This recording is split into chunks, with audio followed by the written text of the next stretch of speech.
कि मेरी जिंदगी को 20 साल हो गए ट्रेन चलाते हुए। 20 साल की पूरी जिंदगी में मेरे सामने ये पहला हादसा हुआ। मैंने पूरी जिंदगी में ट्रेन चलाने की लाइफ में मैंने सबसे जोरदार ब्रेक आज लगाए और मैंने पूरी कोशिश की कि ट्रेन को रोक कर इस लड़की को बचा लूं, लेकिन मैंने ट्रेन रोक दी। रोकने में भी कामयाब हो गया, लड़की के ऊपर ट्रेन का पहिया भी नहीं चढ़ा, मैं उसमें भी कामयाब। अस्सलामु अलैकुम व रहमतुल्लाहि व बरकातुहू।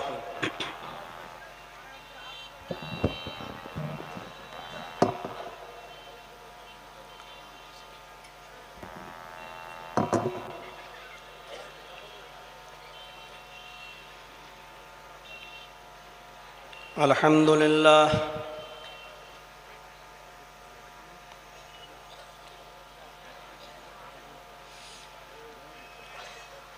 अल्हम्दुलिल्लाह नहमदुहु व नस्तईनुहु व नस्तगफिरुहु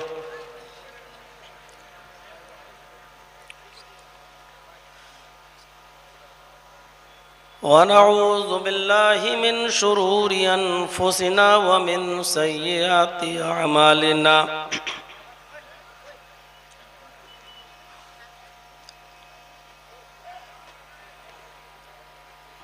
मन यहदिहिल्लाहु फला मुज़िल्ल लहु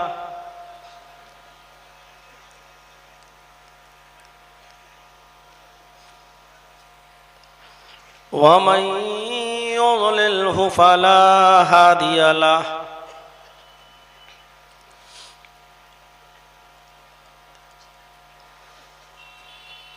व अशहदु अल्ला इलाहा इल्लल्लाहु वहदहु ला शरीक लहु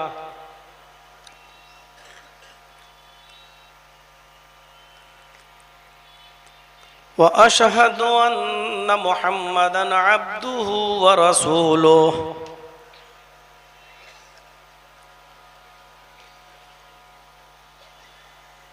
अम्मा बअद फ़इन्न खैरल हदीस किताबुल्लाह व खैरल हदी हदी मुहम्मदिन सल्लल्लाहु अलैहि वसल्लम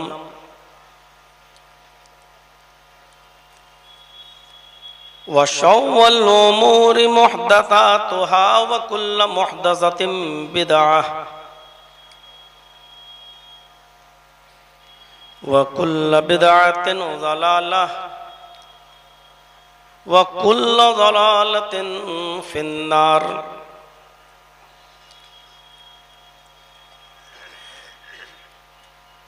अऊज़ु बिल्लाहि मिनश शैतानिर रजीम।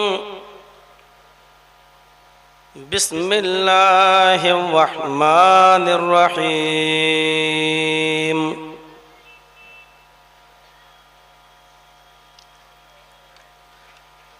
वलक़द बअसना फ़ी कुल्लि उम्मतिन रसूलन अन अअबुदुल्लाह वज्तनिबुत ताग़ूत। रब्बिश्रह ली सदरी वयस्सिर ली अमरी वहलुल उक़दतम मिन लिसानी यफ़क़हू क़ौली।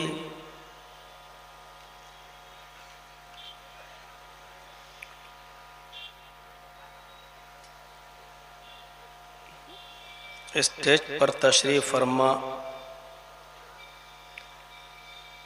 मुअक्कर उलमा हज़रात और बस्ती के इस इलाक़े के मुअज़्ज़ज़ और बावक़ार अहबाब, जयनगर और उसके अतराफ़ व अकनाफ़ से तशरीफ़ लाए हुए मुअज़्ज़ज़ सामईन हज़रात, पर्दा नशीन इस्लामी ख़वातीन माँ और बहनों, जयनगर का ये प्रोग्राम जो अपनी नौइयत का एक अलग किस्म का प्रोग्राम होता है और इस बात का एतराफ़ मैं बार बार करता भी हूँ और दूसरी जगहों के जलसों की बनिस्बत इस इलाके का प्रोग्राम अपनी नौइयत का एक अलग ही किस्म का प्रोग्राम होता है, लेकिन इस मर्तबा ये प्रोग्राम आपको इतनी आसानी से नहीं मिला। पहले से कोई ख़बर नहीं थी और कोई सूरत नहीं थी प्रोग्राम की। कई मर्तबा कांटेक्ट किया गया, मना भी कर दिया गया, तारीख़ नहीं समझ में आई, नहीं दी गई, लेकिन आप लोगों ने हिम्मत नहीं हारी और फिर मौका मिला। किसी करीबी इलाके में कहीं मेरा जलसा था और मैं डॉक्टर आलमगीर साहब के यहाँ ठहरा हुआ था। वहीं पर आपकी कमेटी के बाज़ ज़िम्मेदारान मास्टर उबैदुल साहब, शाह कमाल साहब, खुर्शीद साहब, सलीम साहब, ये लोग वहाँ पहुँचे। बल्कि ये जुमला अगर बोला जाए तो गलत नहीं होगा कि मुझे वहीं पर धर दबोचा। और मास्टर सोहराब साहब के भी व्हाट्सएप पर मैसेज हमारे पास आते रहे, करते रहे कि प्रोग्राम चाहिए, दीजिए, लेकिन कोई ऐसी शक्ल नहीं थी कि मैं क्या जवाब दूं। तो ये अहबाब जब हमारे पास आए तो भी मैंने मना कर दिया था कि कोई शक्ल नहीं, क्योंकि मेरा प्रोग्राम 19 तारीख को था बाराबंकी में और 20 तारीख की मेरी ट्रेन थी राजधानी एक्सप्रेस। 21 तारीख की ट्रेन थी राजधानी एक्सप्रेस और 22 को महियरपुर के प्रोग्राम में मुझे शिरकत करनी थी। मैंने कहा देख लीजिए पूरी डायरी मेरी भरी पड़ी है। तो एक शक्ल यही निकल के सामने आई कि जो ट्रेन का टिकट है आपका 21 तारीख को राजधानी का, आप इस टिकट को कैंसिल कराइए, क्योंकि आप रात में बैठेंगे और दिन में आएंगे। तो आप 21 तारीख को सुबह कोई फ्लाइट देखिए और हमारे यहाँ पहले प्रोग्राम आपका हो जाएगा। तो फिर शक्ल ये बनी कि लखनऊ से पटना तक की फ्लाइट आज सुबह मैंने पकड़ी और पटना से वंदे भारत पकड़कर ये एक शक्ल निकली। जबकि बीच में महियरपुर वालों के भी बार बार फोन आते रहे कि मौलाना आपने मुझसे पहले कैसे प्रोग्राम दे दिया, हमारे यहाँ का इलाका बहुत करीब का इलाका है, हमारे चंदे पर असर पड़ेगा। तो मैंने आप लोग पहले ले लीजिए, आप ऐसा करिए कि आप 21 कर लीजिए, हम जयनगर वालों को 22 दे सकते हैं। समझाया बुझाया, जो जिसकी किस्मत में होता है उतना उसको मिलता है। बहरहाल उनकी समझ में आई और इस तरीके से मैं आप तक पहुंचा। अल्लाह ताला आपके इस जलसे को मजीद कामयाबी से हमकिनार फरमाए। हर साल की तरह ये साल का भी जलसा आपका कामयाब हो और जिस मकसद से आपने जलसा यहाँ रखा है अल्लाह ताला आपको आपके मकसद में भी कामयाबी अता फरमाए।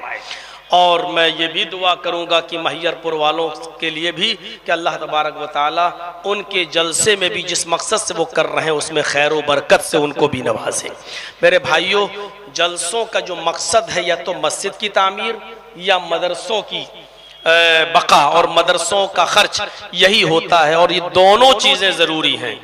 हम मदरसे में पढ़ेंगे, आलिम और फाजिल बनकर निकलेंगे और मस्जिद इबादत का घर है, दोनों चीज़ें हमारे लिए ज़रूरी हैं। इसलिए हम ये भी नहीं चाहेंगे कि किसी चीज़ का किसी जगह का कोई नुकसान हो। अल्लाह रब्बुल आलमीन आपको भी बरकत अता फरमाए और अल्लाह रब्बुल आलमीन उनको भी बरकतों से नवाजे।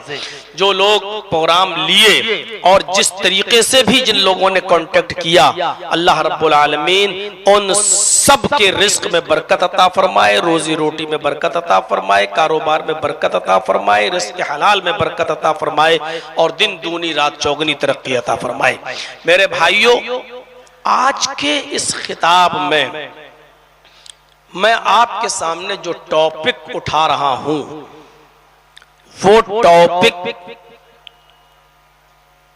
बहुत रूखा टॉपिक है। आमतौर पर लोग अब ज्यादा उस पर बोलते नहीं हैं या बोलते हैं तो सुनने वालों को उसमें बिल्कुल कोई मजा नहीं आता है। लेकिन मैंने जानबूझकर इस टॉपिक को उठाया है ये बताने के लिए कि जिस चीज से आज हम दूर हैं वही चीज इस्लाम की असास है, बुनियाद, और वो है तौहीद। सारे नबियों की दावत और सारे नबियों का मिशन और सारे पैगंबरों का मिशन यही दावत तौहीद, एक अल्लाह से जोड़ा जाए, एक अल्लाह से रिश्ता मजबूत किया जाए। तौहीद सिर्फ यही नहीं है कि हम अल्लाह को एक मान लें, तौहीद का माना ही यह है कि हम अल्लाह को माबूद भी माने, मसजूद भी माने, उसी पर हमारा तवक्कुल भी हो और उसी पर हमारा कमा हक़्क़हू भरोसा हो। और इसी मिशन के लिए, इसी पैगाम के लिए सारे नबियों को अल्लाह तबारक व तआला ने उतारा और भेजा है। वलक़द बअसना फी कुल्लि उम्मतिन रसूलन अन अअ्बुदुल्लाह वज्तनिबुत तागूत। हमने हर कौम के अंदर, हर उम्मत के अंदर एक रसूल भेजा। वलक़द बअसना फी कुल्लि उम्मतिन रसूलन, हर उम्मत के अंदर हमने एक रसूल भेजा।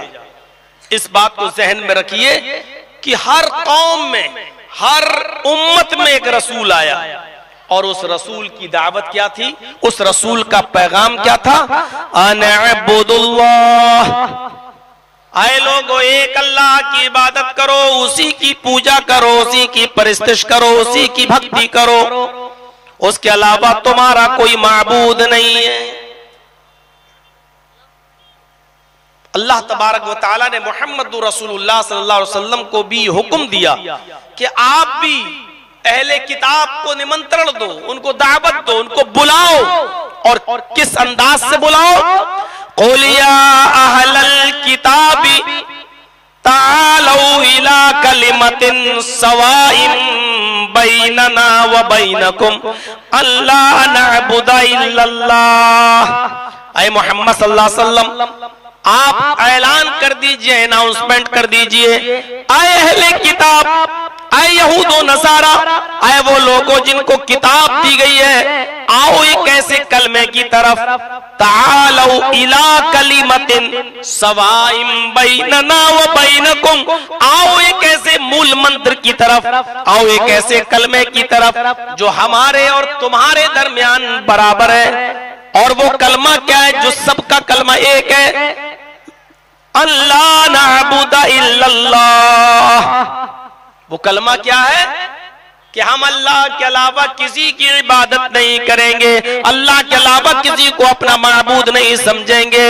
ला इलाहा इल्लल्लाह, अल्लाह के अलावा हमारा कोई माबूद नहीं। जितने भी नबी और जितने भी पैगंबर इस दुनिया के अंदर आए, सबका यही कलमा था, ला इलाहा इल्लल्लाह। इब्राहिम इस दुनिया में आए तो कलमा यही था, ला इलाहा इल्लल्लाह। नूह इस दुनिया में आए, कलमा यही था, ला इलाहा इल्लल्लाह।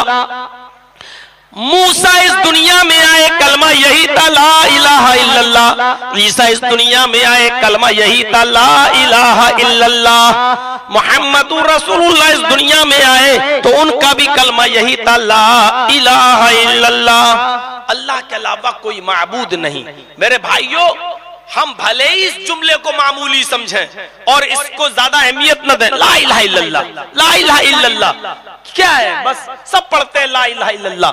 नहीं, ये हमारी जबानों पर बहुत आसान जुमला तो है, ला इलाहा इल्लल्लाह, लेकिन इस बात का अंदाजा आप इस कलमे की अहमियत का, उसकी फजीलत का, उसके बड़े होने का, इस बात से आप अंदाजा लगाएं कि हजरत मूसा अलैहिस्सलातु वस्सलाम ने अल्लाह से अर्ज किया, हजरत मूसा ने अल्लाह रब्बुल आलमीन से अर्ज किया है कि अल्लाह मुझे कोई ऐसा वजीफा बता। हजरत मूसा ने अल्लाह से कहा क्या अल्लाह मुझे तू कोई ऐसा वजीफा बता, उठते बैठते चलते फिरते जागते सोते मैं उस वजीफे को पढ़कर तुझे याद करता रहा हूँ, मैं उस कलमे को पढ़कर तुझे याद करता रहा हूँ। आवाज आई, अल्लाह रब्बुल आलमीन ने मूसा से फरमाया, मूसा तुम उठते बैठते चलते फिरते हर वक्त वक्त इसी कलमे को पढ़ा करो, ला इलाहा इल्लल्लाह। तो हजरत मूसा ने फरमाया, आय अल्लाह मुझे कोई दूसरा कलमा बता, ये कलमा तो तेरे सारे बंदे पढ़ते हैं, इस कलमे को तो सारे बंदे अदा करते हैं, ये कलमा तो सभी पढ़ते हैं, ये ला इलाहा इल्लल्लाह तो सभी अपनी जबान से अदा करते हैं। आय अल्लाह मुझे कोई ऐसा वजीफा बता जो इससे हट करो और मैं उठते बैठते ही उसको वजीफे को पढ़कर तुझे याद करूं। तो अल्लाह रब्बुल आलमीन ने मूसा से फरमाया, आए मूसा इसी कलमे को पढ़ो, तुम जानते नहीं हो कि ये कलमा क्या है, ये वजीफा क्या है। फरमाया अगर सारी दुनिया की जमीन और आसमान सबको तराजू के पलड़े पे रख दिया जाए और ला इलाहा इल्लल्लाह को तराजू के दूसरे पलड़े पे रख दिया जाए और तराजू उठाई जाए तो जमीन और आसमान का पलड़ा उठ जाएगा और ला इलाहा इल्लल्लाह का पलड़ा झुक जाएगा। ला इलाहा इल्लल्लाह ये सारी जमीन और सारे आसमानों से ज्यादा भारी है। आए मूसा मुझे यही वजीफा पसंद है, मुझे यही कलमा पसंद है। मेरे भाइयों इस कलमे से हमें और आपको अपना रिश्ता मजबूत करना है। आप सोच रहे होंगे मौलाना साहब इस कलमे से तो हमारा रिश्ता पहले ही से मजबूत है, हम तो ला इलाहा इल्लल्लाह पढ़ते हैं। नहीं, ला इलाहा इल्लल्लाह सिर्फ पढ़ने के लिए नहीं आया। ला इलाहा इल्लल्लाह का माना और मतलब यह कि जो तुम अपनी जबान से इकरार कर रहे हो इसके तकाजे को भी पूरा करो। ला इलाहा इल्लल्लाह, अल्लाह को अगर माबूद मान रहे हो तो याद रखो सिर्फ जबान से माबूद नहीं, ऐसा ना हो कि तुम ला इलाहा इल्लल्लाह भी पढ़ रहे हो और हाजत रवाई और मुश्किल कुशाई के लिए तुम मदद किसी और से तलब कर रहे हो। ला इलाहा इल्लल्लाह तो तुम पढ़ रहे हो लेकिन हाजतें किसी और से तलब कर रहे हो। ला इलाहा इल्लल्लाह तो पढ़ रहे हो लेकिन सजदा किसी और के सामने कर रहे हो। ला इलाहा इल्लल्लाह तो पढ़ रहे हो, अपने गलों में ताबीज और गंडे भी लटकाए फिर रहे हो, तवक्कुल किसी और के ऊपर भी कर रहे हो। तो ला इलाहा इल्लल्लाह पढ़ो लेकिन उसके तकाजे को भी पूरा करो। सारे नबियों की यही दावत थी, मूसा, ईसा, इब्राहिम, नूह सबकी यही दावत थी, ला इलाहा इल्लल्लाह, एक अल्लाह की इबादत करो। दुनिया में कोई मजहब ऐसा नहीं है, आज की तारीख में भी दुनिया में कोई मजहब ऐसा नहीं है जो मजहब एक अल्लाह की इबादत, परस्तिश और पूजा से हटकर किसी और चीज की दावत देता हो। मेरी पुरानी तकरीरें अगर आप उठाएंगे यूट्यूब वगैरह पे जाकर खंगालेंगे और देखेंगे तो आपको मिलेगा कि हमारे बिरादराने वतन, हमारे हिंदू भाइयों की किताबें भरी पड़ी हैं सिर्फ इसी कलमे से, इस कलमे की दावत से। कहीं ये कहा जा रहा है ब्रह्म सूत्र की शक्ल में एकम ब्रह्मा द्वितीय नास्ते नास्ते किंचन, और कहीं ये कहा जा रहा है यचित्तियो यो पिम्मिम्मा नस्तस्मा देवी शोरीरिशा, कहीं ये कहा जा रहा है। गौर करिए, एक ही ब्रह्मांड का रचयिता और रचनाकार है, इस दुनिया का बनाने वाला एक ही है। ब्रह्मा मीन्स ब्रह्मांड का रचयिता और रचनाकार, क्रिएटर ऑफ यूनिवर्स, पूरी कायनात का खालिक, इस ब्रह्मांड का रचयिता और रचनाकार एक ही है। गौर करो कितनी बड़ी तौहीद है, एकेश्वरवाद है। एकम ब्रह्मा द्वितीय नास्ते, दूसरा नहीं है। क्लियर कर रहे हैं, ऋग्वेद भूमिका में लिखा है इस ब्रह्मांड का रचयिता और रचनाकार एक ही है, दूसरा नहीं। नेहनास्त किंचन, बिल्कुल नहीं, जरा सा भी नहीं, सिर्फ एक ही है इस ब्रह्मांड का रचयिता और रचनाकार। और आगे यजुर्वेद के मंत्र में कहा गया है, इस मंत्र को पढ़ेंगे तो आप दंग रह जाएंगे। यचित्तियो यो पिम्मिम्मा, संस्कृत में याचना के माना होते हैं भीख मांगना, और यचित्ती उसी से इंपरेटिव सेंटेंस है, फेले अम्र, जिसके माना होते मांगो उससे। यो इसमें इशारा दूर के लिए, यचित्ती यो यो, मांगो उससे, वही है। दो मरतबा जो यो आ रहा है उसके माना पर गौर कीजिएगा। यचित्तियो यो पिम्मिम्मा, मांगो उससे, वही है पिम्मिम्मा तुम्हारी झोली भरने वाला, वही है तुम्हें सब कुछ देने वाला।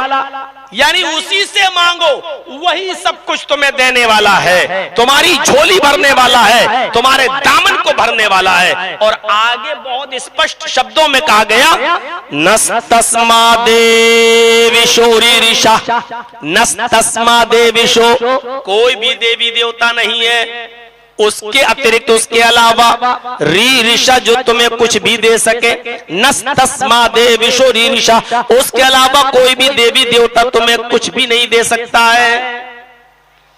उसी से मांगो, वही है देने वाला, उसके अलावा तुम्हें कोई कुछ नहीं दे सकता। यही तो इस्लाम की असास और बुनियाद है।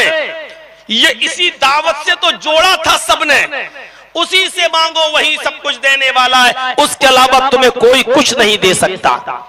कुरान कहता है, वल्लज़ीन तदऊन मिन दूनिही मा यमलिकून मिन कितमीर, अल्लाह को छोड़कर तुम जिसको भी पुकार रहे हो, अल्लाह को छोड़कर तुम जिनसे भी मदद तलब कर रहे हो, अल्लाह को छोड़कर तुम जिनसे भी कुछ मांग रहे हो, मा यमलिकून मिन कितमीर, वो खजूर की गुठली के छिलके के भी मालिक नहीं है।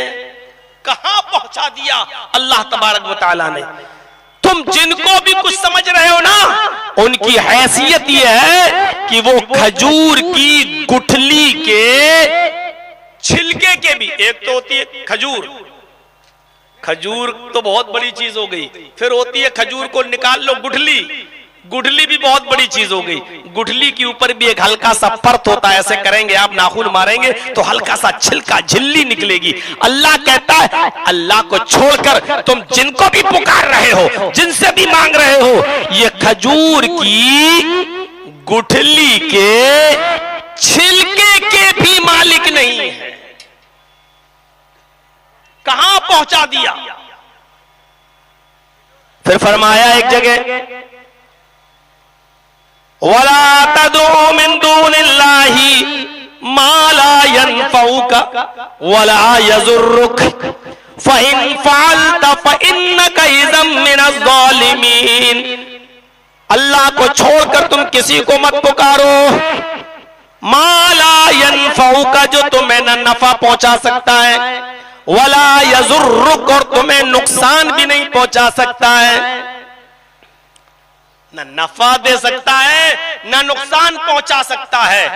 फ़इन फ़अलत फ़इन्नका इज़म मिनज़ ज़ालिमीन, अगर तुम मेरे मना करने के बावजूद भी पुकारोगे गैरुल्लाह को तो तुम जालिम कहलाए जाओगे, तुम्हारा शुमार जालिमों में होगा। अल्लाह ने जालिम करार दे दिया कि तुम जालिम कहलाए जाओगे।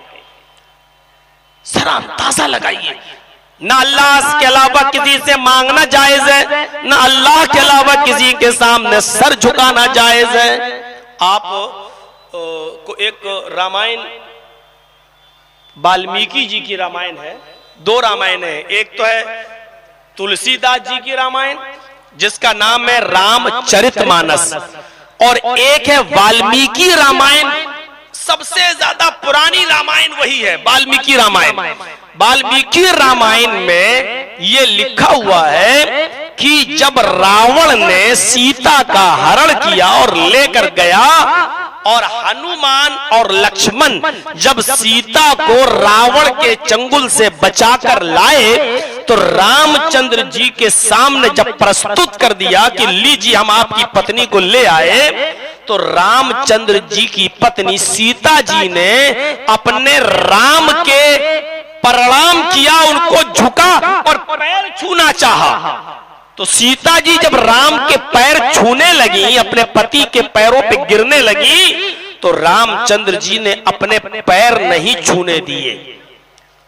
इंडिया में बोलता हूं, हिंदुस्तान के अंदर बोल रहा हूं, आज पैर छूने का रवाज है, तुलसीदास जी की रामायण की बात नहीं कर रहा हूं, वाल्मीकि रामायण की बात कर रहा हूं कि रामचंद्र जी ने अपने पत्नी को, सीता को अपने पैर नहीं छूने दिए, झुकने नहीं दिया अपने सामने, और दोनों कांधे पकड़कर उठा दिया और खड़ा करके फरमाया राम रामाय रमा राम रामाय सत्यम अस्ति।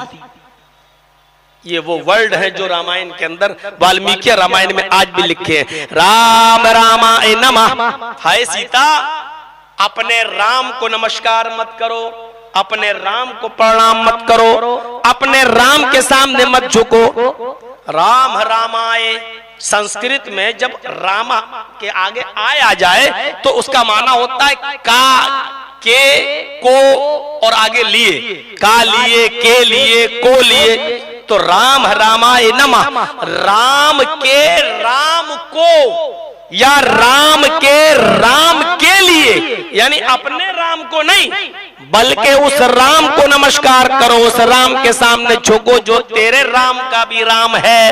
राम रामाय नमः। हाय सीता, उस राम को प्रणाम करो जो तेरे राम का राम है, यानी उस राम के सामने सर झुकाओ जो तेरे भी राम का राम है। मैं तो तेरा राम हूं और तेरे राम का राम है ऊपर वाला, उस राम के सामने झुको जो तेरे राम का राम है। इससे पता चलता है कि आज भी ये तालीमात मौजूद हैं गैर मुस्लिम हमारे हिंदू भाइयों की किताबों में। आज लोग किस किस के सामने अपना सर झुकाते हैं। गौर करो, चंद साहबा अल्लाह के नबी सल्लल्लाहु अलैहि वसल्लम के पास आए और कहने लगे कि अल्लाह के रसूल, मैं हीरा शहर से आ रहा हूं। हीरा एक शहर है मुल्क शाम का। फरमाया कि मैं हीरा शहर से आ रहा हूं और मैंने हीरा शहर के अंदर देखा है, हीरा शहर के अंदर मैंने देखा है कि लोग अपने बादशाह के सामने सजदा कर रहे हैं। लोग अपने बादशाह को सजदा कर रहे हैं। अगर वो अपने बादशाह को सजदा करते हैं तो क्या हम अपने नबी को सजदा ना करें? हमें इजाजत दीजिए कि हम आपको सजदा करें। इस बात को जरा गौर से सुनिए, इजाजत कौन मांग रहा है? सहाबा किराम।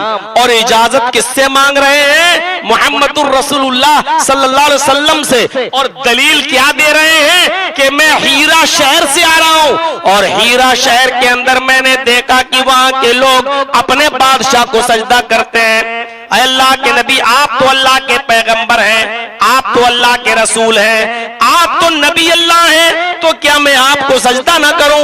अगर बादशाह को सजदा किया जा सकता है तो अल्लाह के प्यारे रसूल को सजदा क्यों नहीं किया जा सकता है? तो अल्लाह के नबी ने इसका जो जवाब दिया उस जवाब को सुनिए। आपने फरमाया लऊ मररता बिक़ब्री, लऊ मररता बिक़ब्री अन तस्जुद लहू।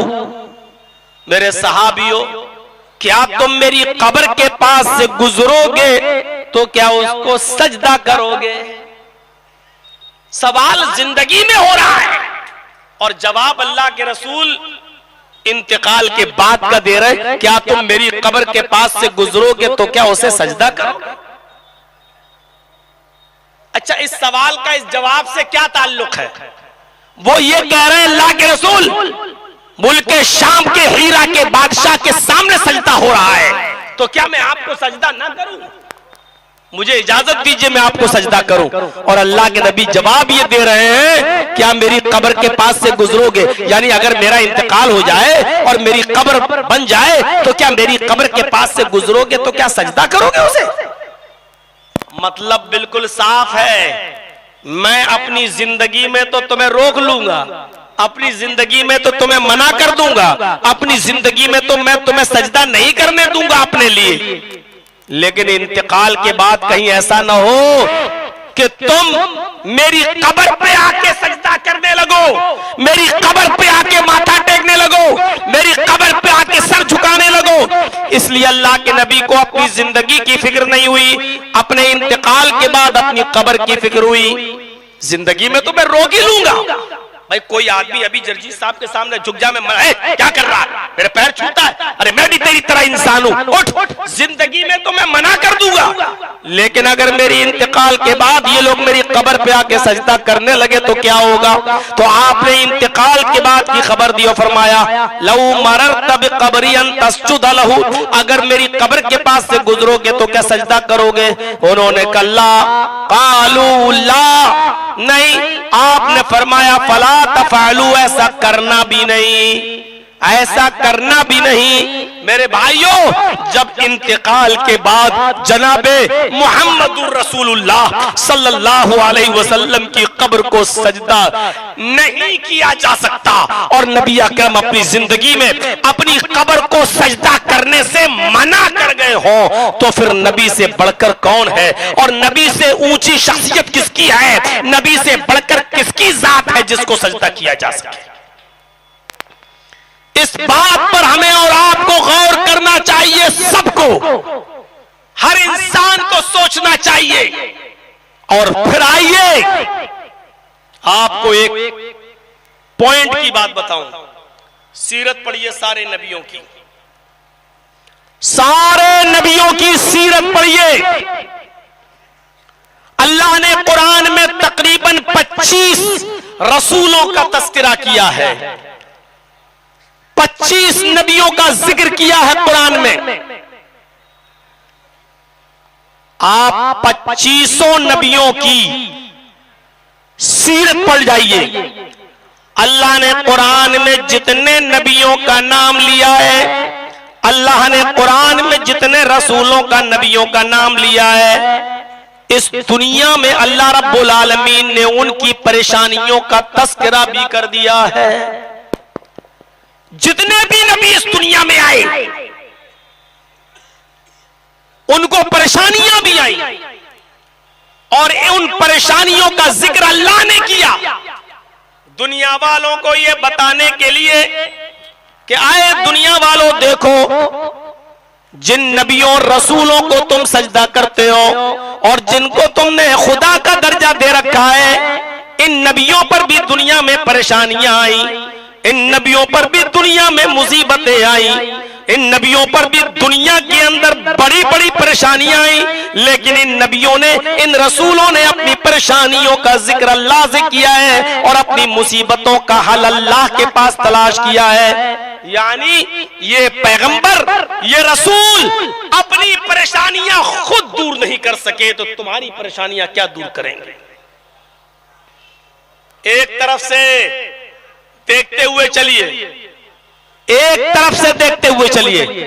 हजरत आदम अलैहिस्सलातु वस्सलाम को अल्लाह ने जब इनका पुतला बनाया, फिर इसमें रूह डाली, फिर इनको जन्नत में दाखिल कर दिया, फिर इन्हीं की पिसली से हव्वा को पैदा किया, फिर हव्वा को भी जन्नत में दाखिल कर दिया, इन दोनों को हुक्म भी दे दिया कुलू वशरबू, आए आदम हव्वा तुम जन्नत में खाओ और पियो, जितना खाओ जो चाहो, पूरी जन्नत तुम्हारे लिए फ्री है, खाओ पियो आराम करो, लेकिन मेरा एक हुक्म है और वो हुक्म यह है कि तुम दोनों इस दरख्त के करीब मत जाना। शैतान बहकाया, हम शॉर्ट कर रहे हैं, पूरा वाक़या नहीं बताएंगे, सिर्फ मकसद की चीजें बताएंगे। शैतान ने आदम और हव्वा दोनों को बहकाया और उस दरख्त के करीब ले गया। जब शैतान उस दरख्त के करीब ले गया और दोनों ने उस फल को खा लिया तो जन्नती लिबास उनके जिस्म से उतर गया। अल्लाह ने हुक्म दिया है आदम और हव्वा, तुमने मेरी हुक्म अदूली की, मेरी नाफरमानी की, मेरे हुक्म को तोड़ दिया, लिहाजा तुम दोनों का जन्नती लिबास उतर गया। आदम और हव्वा ने जन्नत के दरख्तों के पत्ते तोड़े और उन बड़े बड़े दरख्तों से अपने जिस्म को छिपाया। फितरत है इंसान की, याद रखिएगा। आज के इस बेशर्मी और बेहयाई के दौर में जहां न मर्दों को शर्म आए न औरतों में शर्म रह गई हो, उनके लिए गौर करने की चीज है कि आदम और हव्वा के जिस्म से जब जन्नत का लिबास उतरा, जबकि हव्वा उनकी बीवी थी। किस बात की शर्म थी? कोई शर्म नहीं। लेकिन इसके बावजूद आदम और हव्वा ने दरख्त के पत्तों से अपना जिस्म छिपाया।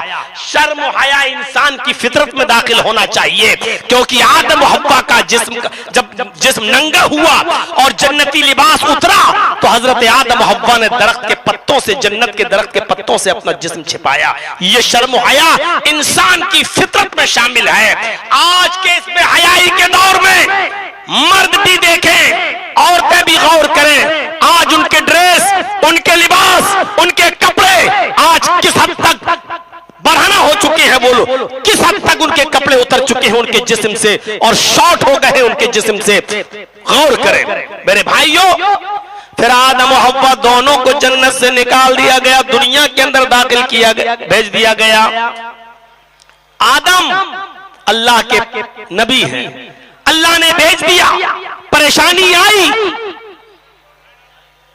जब दुनिया में भेजे गए तो आदम अलैहिस्सलातु वस्सलाम ने अपनी इस परेशानी का हल अल्लाह रब्बुल आलमीन के पास तलाश किया और अपनी इस खता और अपनी इस गलती की माफी यूं मांगी अपने रब से, रब्बना ज़लमना अनफुसना व इल्लम तगफिर लना व तरहमना लनकूनन्ना मिनल खासिरीन। ऐ हमारे रब, हमने अपने नफ्सों पर जुल्म किया है। रब्बना ज़लमना अनफुसना व इल्लम तगफिर लना व तरहमना लनकूनन्ना मिनल खासिरीन। ऐ हमारे रब, हम दोनों ने, आदम हव्वा दोनों, हम दोनों ने अपने नफ्सों पर जुल्म किया है। तूने जिस दरख्त के फल को खाने से मना किया है, शैतान के बहकावे में हम आ गए हैं और हमने उस दरख्त के फल को खा लिया है। व इल्लम तगफिर लना, अगर तूने हमारी मगफिरत न फरमाई, व तरहमना, और हमारे ऊपर तूने रहम न किया, लनकूनन्ना मिनल खासिरीन, तो हम नुकसान उठाने वालों में से हो जाएंगे, हम खसारा उठाने वालों में से हो जाएंगे। देखिए, नबियों पर परेशानी आई, नबी किसका दरवाजा खटखटा रहे हैं? अल्लाह का। आइए नूह अलैहिस्सलातु वस्सलाम की जिंदगी पर नजर डालिए। नूह अलैहिस्सलातु वस्सलाम ने किसको पुकारा? जमीन से पानी आया, आसमान से भी पानी आया।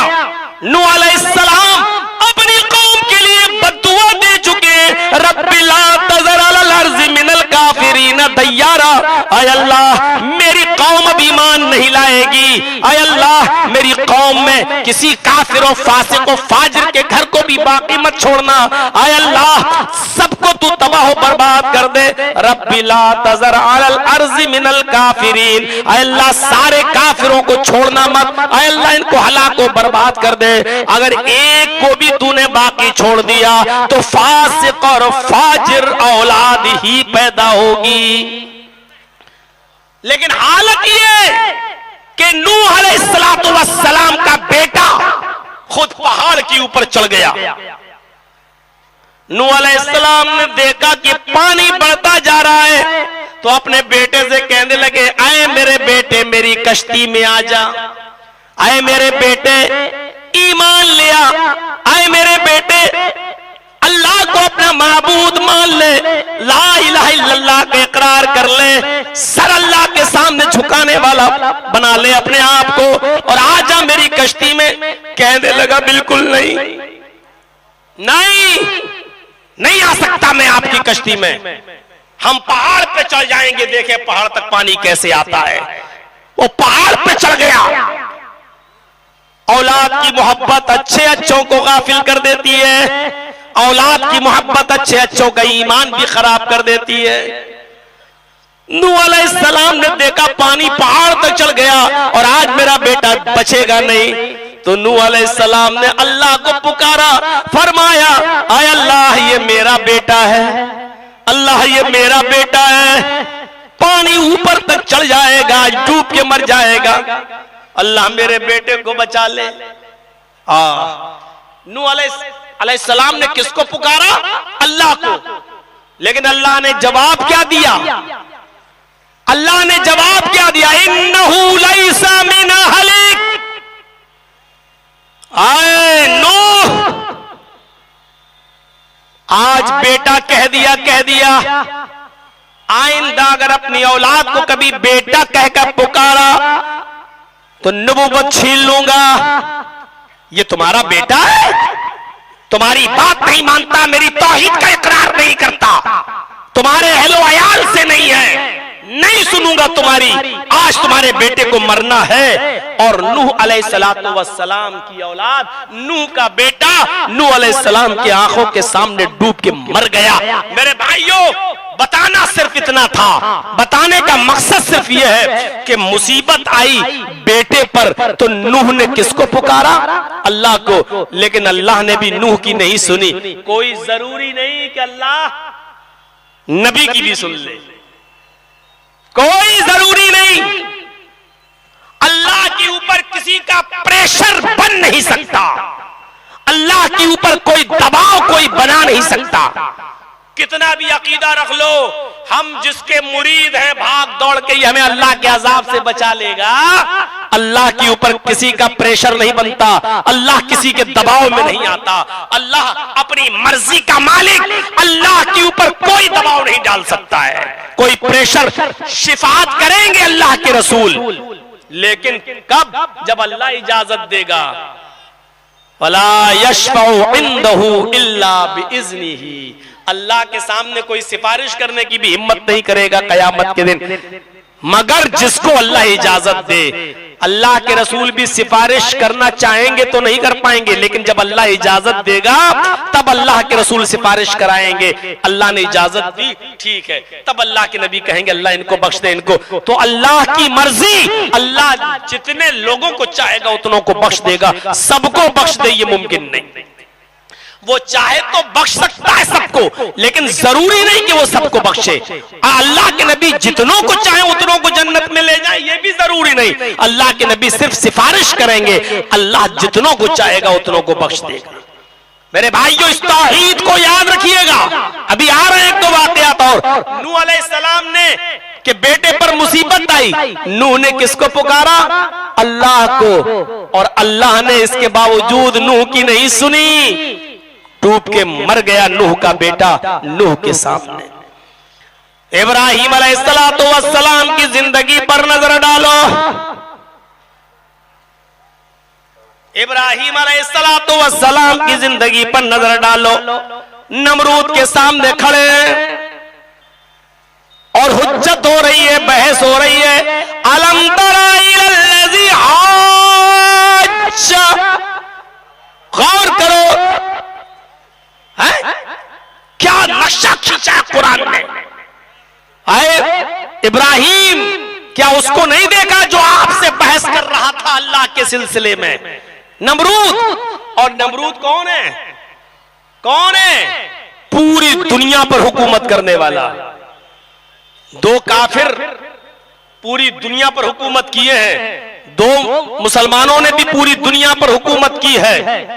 पूरी दुनिया पर एक सुलेमान अलैहिस्सलाम ने और एक जुल्करनैन, ये दो निकले हैं मुसलमानों में जिन्होंने पूरी दुनिया पर हुकूमत की है। और दो काफिर भी थे जिन्होंने पूरी दुनिया पर हुकूमत की है, एक नमरूद और एक बख्त नसर। एक का नाम है बख्त नसर। ये दो काफिर भी हैं जिन्होंने पूरी दुनिया पर हुकूमत की है। इब्राहीम अलैहिस्सलातु वस्सलाम किसके सामने खड़े हैं? नमरूद के सामने। अब जरा हस्ती देखिए, नमरूद कौन है? पूरी दुनिया का बादशाह।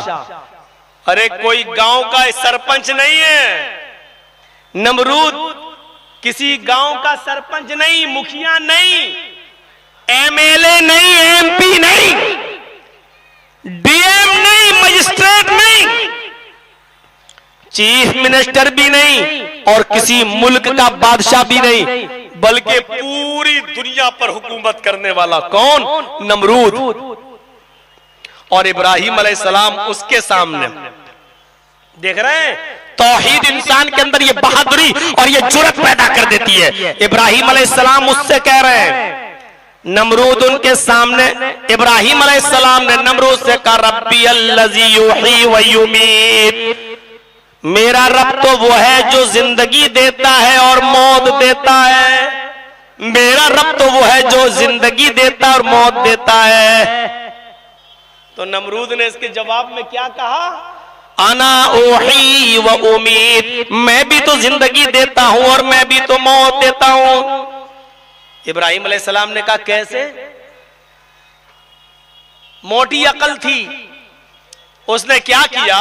जिसको फांसी की कत्ल की सजा थी, जेल में जो बंद था, जिसको 2-4 दिन में कत्ल किया जाना था, उसने उस सजा याफ्ता को निकाला कैद खाने से और छोड़ दिया।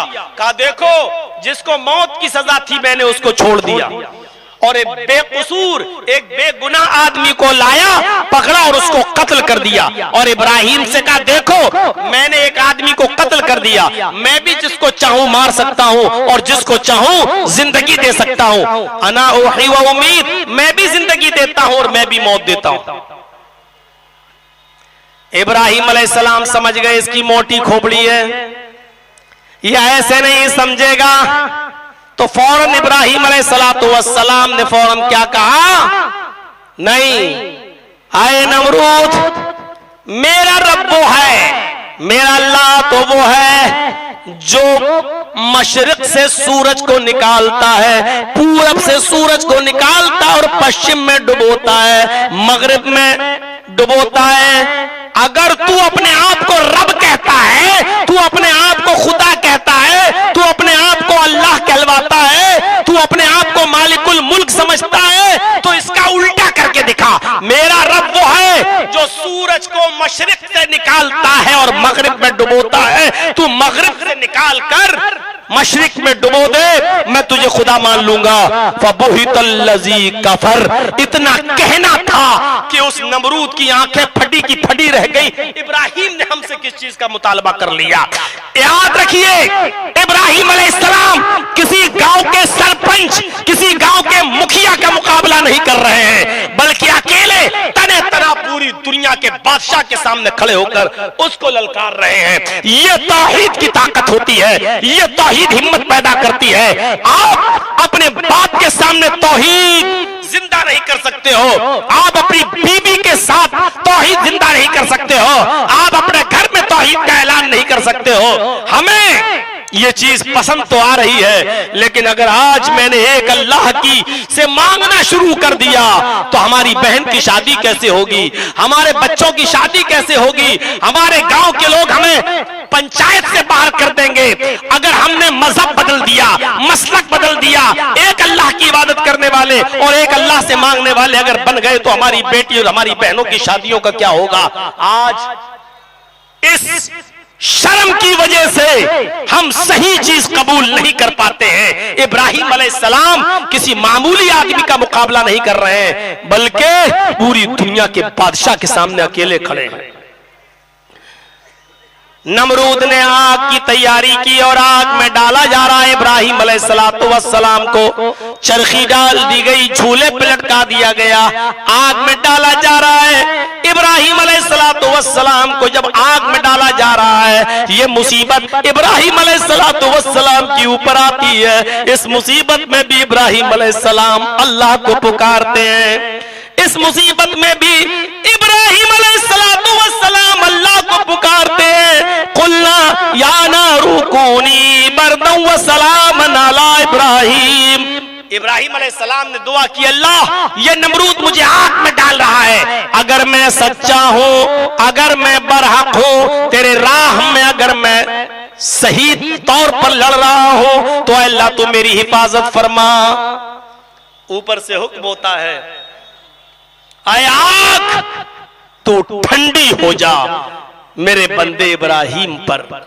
किसको पुकारा? अल्लाह को। इब्राहिम अल्लाह को पुकार रहे हैं, नूह अल्लाह को पुकार रहे हैं, आदम अल्लाह को पुकार रहे हैं, जकरिया यहया अल्लाह को पुकार रहे हैं, याकूब अलैहिस्सलाम का बेटा यूसुफ, याकूब के और दूसरे बेटों ने मिलकर यूसुफ को कुएं में फेंक दिया और कई साल तक यूसुफ अलैहिस्सलाम का पता नहीं चला। याकूब अलैहिस्सलाम अपने बेटे के लिए इतनी दुआएं मांगे कि मांगते मांगते उनकी आंखों की रोशनी चली गई। लेकिन किसको पुकार रहे हैं? अल्लाह को पुकार रहे हैं। आओ तुम्हें एक ऐसा नक्शा दिखाऊं। जनाबे मोहम्मद हजरत यूनुस अलैहिस्सलातु वस्सलाम का मंजर भी देखो, अय्यूब अलैहिस्सलाम का मंजर देखो। बीमारी है, पूरे जिस्म में कीड़े पड़ गए। नबी है और पूरे जिस्म में कीड़े पड़ गए, जिस्म सड़ गया, कीड़े उनका गोश्त खा रहे हैं। अरे आप लोगों के पाई फोड़ा हो जाता है, कभी जख्म हो जाता है और जख्म पे कीड़े पैदा हो जाते हैं। आजकल तो मेडिकल साइंस बहुत तरक्की कर चुकी है, डिटॉल वगैरह से साफ कर लिया गया। आजकल तो कीड़ों को मारने की दवाएं, एंटीबायोटिक दवाएं भी आ गई हैं। अय्यूब अलैहिस्सलाम के पूरे जिस्म में कीड़े, इस बीमारी से शिफा यानी की दुआ। अल्लाह ओफो, नबी है, परेशानी आ रही है, नबी अपनी परेशानी दूर नहीं कर पा रहा है, अल्लाह को पुकार रहा है। अय्यूब अलैहिस्सलातु वस्सलाम भी अपनी परेशानी के लिए अल्लाह को पुकार रहे हैं। यूनुस अलैहिस्सलाम समंदर का सफर कर रहे हैं। अल्लाह ने हुक्म नहीं दिया था, अल्लाह ने कहा था बस्ती छोड़ के मत जाओ। नहीं, इस बस्ती के लोग ईमान नहीं ला रहे, हम दूसरी बस्ती में जाके तबलीग करेंगे, लेकिन दूसरी बस्ती में। अल्लाह ने कहा नहीं, इसी बस्ती में रहो। नहीं माने। यूनुस अलैहिस्सलातु वस्सलाम दूसरी बस्ती में जाने के लिए समंदर का सफर कर रहे हैं। कश्ती हिचकोले लेने लगी, आंधी आ गई, तूफान आ गया। मेरे प्यारे साथियों, जरा गौर करो, इस आंधी और तूफान के मौके पर नाव चलाने वाला कहने लगा, अल्लाह का कोई नाफरमान बंदा इस कश्ती में बैठा हुआ है। अच्छा, फिर क्या किया जाए? कहा कैसे पता चले? कहा जो अल्लाह की नाफरमानी करके आया है उसको चाहिए कि वो इस समंदर में कूद जाए ताकि पूरी की पूरी कश्ती में और लोग न मारे जाएं। कौन बताए कि मैं नाफरमानी करके आ रहा हूं? पर्चियां डाली गई, कुरानदाजी होती है। जब कुरानदाजी की नौबत आई और पर्चियां फेंकी जाती हैं जमीन कश्ती पर, और यूनुस अलैहिस्सलाम से कहा जाता है, आए यूनुस तुम उठाओ, तुम अल्लाह के नबी हो, तुम नेक बंदे हो, तुम ही पर्ची उठाओ, देखे किसका नाम निकलता है। कुरानदाजी होती है। हजरत यूनुस अलैहिस्सलाम एक पर्ची उठाते, 50 लोगों में जब पर्चियां डाली जाती हैं और यूनुस अलैहिस्सलाम पर्ची उठाते हैं, तो यूनुस अलैहिस्सलाम को क्या मालूम था कि इस पर्ची में मेरा ही नाम निकलेगा।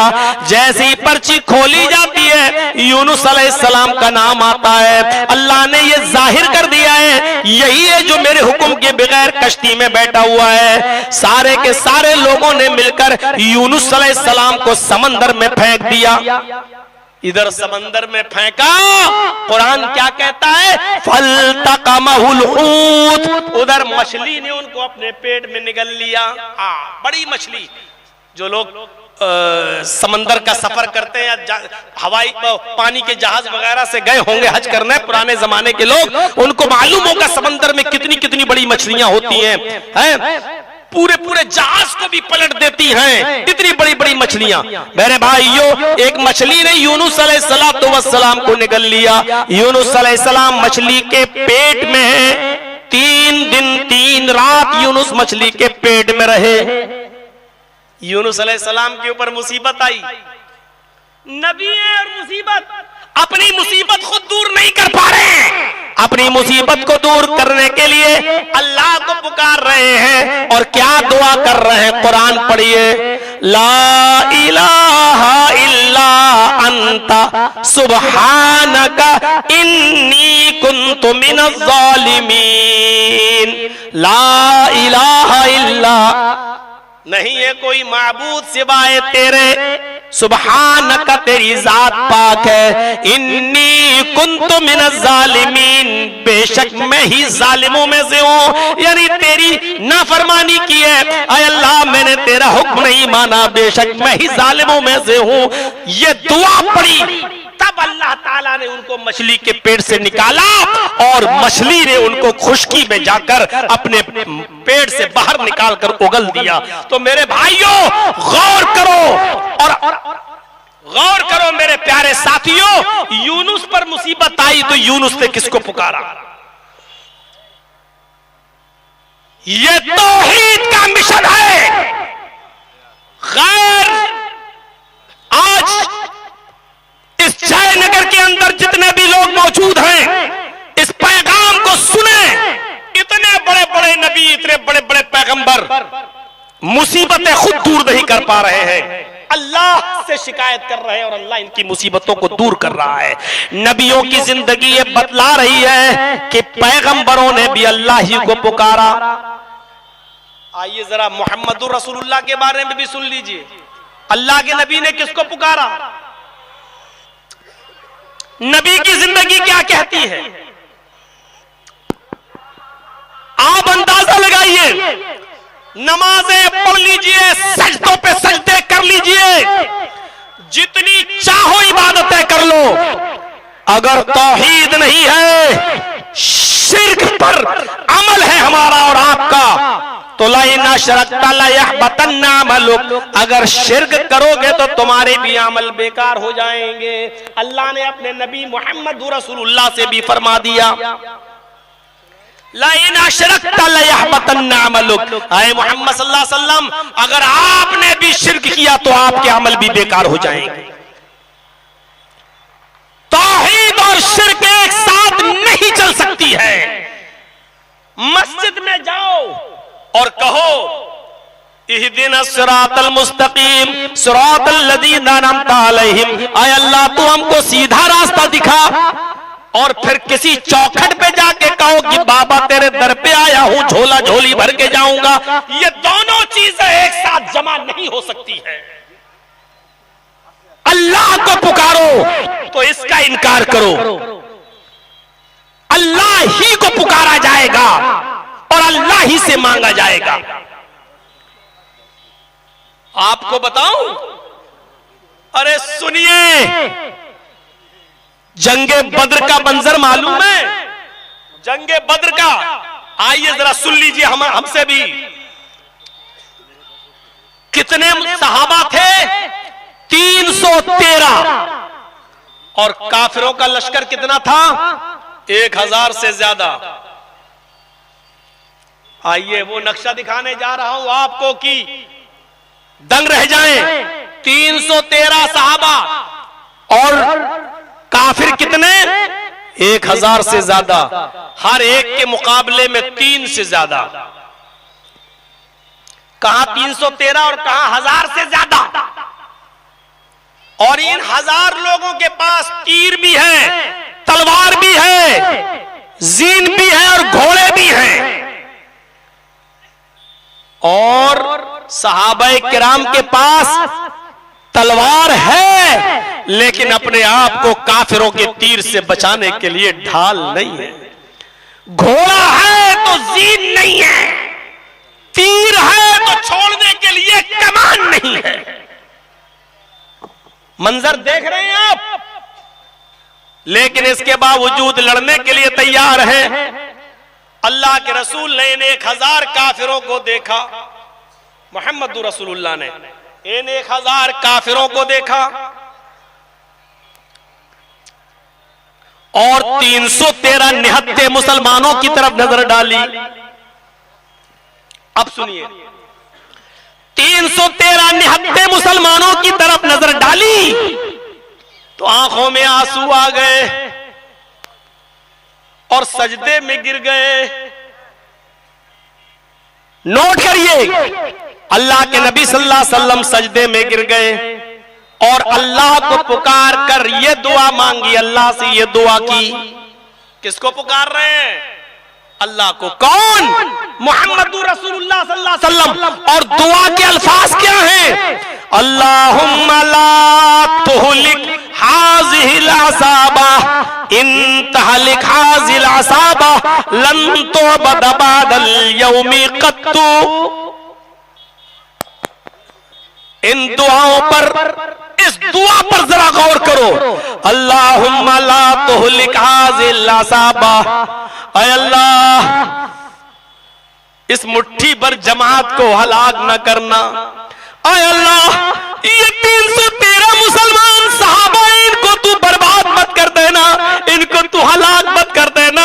ये नियतें, इनके पास लड़ने के लिए हथियार नहीं है, तीर है तो छोड़ने के लिए कमान नहीं, तलवार है तो बचाने के लिए ढाल नहीं, घोड़ा है तो जीन नहीं। ऐ अल्लाह ये हथियार से लैस नहीं है, निहत्ते साहबा हैं। ऐ अल्लाह ये तेरे नबी के उम्मती हैं, यही मुट्ठी भर जमात है। ऐ अल्लाह यही मेरी 13 साल मक्के की जिंदगी में यही 313 मुसलमान हुए।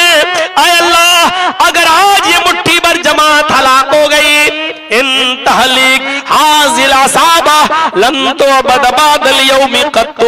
ऐ अल्लाह अगर आज ये मिट गए, अगर आज ये खत्म हो गए, अगर आज ये दुनिया से खत्म हो गए, तो लन तुअबद बादल यौमी कत्तु, तो आज के बाद कभी कोई तेरा नाम लेने वाला ना होगा, अल्लाह अल्लाह कहने वाला ना होगा, अल्लाह तेरी इबादत करने वाला कोई नहीं होगा। अल्लाह के रसूल दुआ मांग रहे हैं, और किससे? अल्लाह से। क्या कह रहे हैं? अगर आज ये मुट्ठी भर जमात, ये 313 अगर हलाक हो गए, तो इस रूए जमीन पर कभी तेरा नाम लेने वाला कोई नहीं होगा। पीछे से अबू बकर सिद्दीक ने हाथ से इशारा किया, सजदे में है अल्लाह के नबी, ऐसे इशारा किया पीठ पर, अल्लाह के नबी ने सजदे से सर उठाया। अबू बकर सिद्दीक का बयान है, मैंने अल्लाह के रसूल को अपनी पूरी जिंदगी में इतना रोते हुए कभी नहीं देखा जितना मैंने बद्र के मैदान में उस जमीन पर आंसू बहाते हुए देखा। नबी पर परेशानी, नबी पर मुसीबत के बादल, लेकिन पुकार रहे हैं तो अल्लाह को पुकार रहे हैं। यही तौहीद का मिशन है, यही तौहीद की दावत है। आए वो लोगों जो नमाजों में इय्याका नअबुदु व इय्याका नस्तईन कहते हो, और फिर आस्थानों पे जाके कहते हो कि बाबा बेटा दे दो, बेटी दे दो। अपने ईमान का जायजा लो, अपनी तौहीद का जायजा लो। अल्लाह ताला अपने नबी से भी कह रहा है, आए मोहम्मद सल्लल्लाहु अलैहि वसल्लम अगर आप भी शिर्क पर मरेंगे और आप भी शिर्क करेंगे तो आपके भी अमल बेकार हो जाएंगे। ला यहबतन्ना अमलुका, तो आपके अमल भी खत्म हो जाएंगे, नेस्तो नाबूद हो जाएंगे, आपके अमल भी बर्बाद। तौहीद और शिर्क एक साथ नहीं। कितने भी हज कर लो, कितनी भी ज़कात दे दो, कितनी भी नेकियां कर लो, कितने भी नफली रोजे रख लो, कितनी भी नमाजें पढ़ लो, अगर शिर्क है हमारी जिंदगी में, हमारे अमल बेकार। इसलिए कोशिश कीजिए अपनी जिंदगी को शिर्क से बचाने की, कोशिश कीजिए अपनी जिंदगी को शिर्क से बचाने की। शिर्क चींटी की चाल से भी ज्यादा बारीक होता है। कोशिश करिए ये कहने की कि बीमार था, अरे डॉक्टर ने दवा दी तब जाकर मुझे आराम मिला।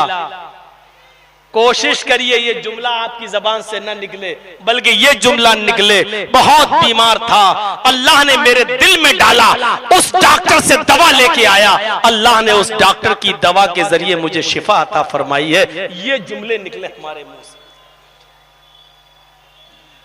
अरे घर में कुत्ता ना होता तो चोरी हो जाती, ये जुमला ना निकले, ये जुमला निकले कि अल्लाह ने इस कुत्ते के जरिए मेरे घर की चोरी बचवा दी।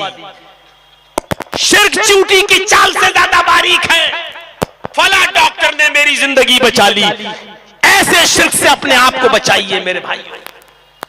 अल्लाह के नबी जनाबे मोहम्मद रसूलुल्लाह सल्लल्लाहु अलैहि वसल्लम मक्के से मदीने की तरफ जा रहे हैं। आप अपने ऊंटनी पे सवार हैं, ऊंटनी की लगाम को तमाम लोग पकड़े हुए हैं कि मेरे घर पे रुकिए, मेरे घर पे रुकिए। अल्लाह के नबी फरमाते हैं ऊंटनी की लगाम को छोड़ दो, ऊंटनी आज मेरे हुक्म से नहीं अल्लाह के हुक्म से रुकेगी। जिसके घर पे अल्लाह रोकेगा उसके घर पे रुकेगी। मदीने की औरतें छतों पे चढ़ी हुई है, देखना चाहती है कि अल्लाह के रसूल की सवारी किसके मकान पे रुकती है। औरतें घरों की छतों पे चढ़ी हैं, नबी अकरम को अपनी आंखों से देखना चाहती है कि ये नबी की ऊँटनी किसके घर पे रुकती है।